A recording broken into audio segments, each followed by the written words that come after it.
Kaş silineydi yaddaşım, hərdən ağrıyanda başım, bir nəfərin dizinə qoyardım.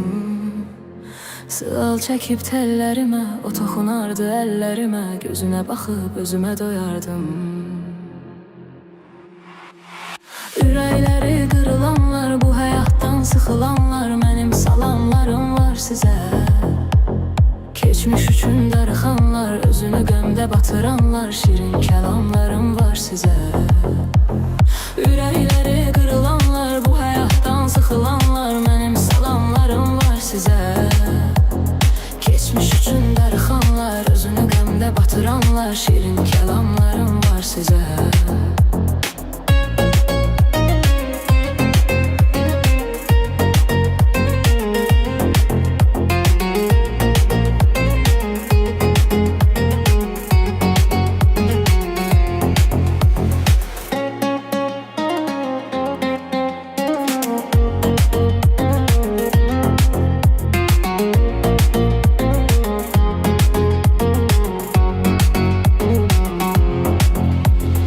Özündən küsənlər var, dünyadan bezənlər var, onların kim dərdinə yansın. Kimisi eşq qapısındadır, kimisi də can hayındadır, bu dünyanı kim başa salsın. Ürəkləri qırılanlar, bu həyatdan sıxılanlar, mənim salamlarım var sizə. Keçmiş üçün darıxanlar, özünü qəmdə batıranlar, şirin kəlamlarım var sizə. Ürəkləri qırılanlar, bu həyatdan sıxılanlar, mənim salamlarım var sizə.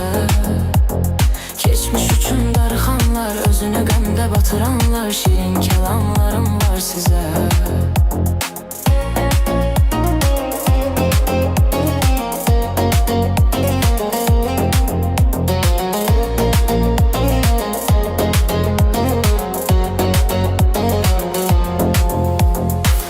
Birləşməyənlərin, gerçəkləşməyənlərin heç də xəyallarını qurmadım.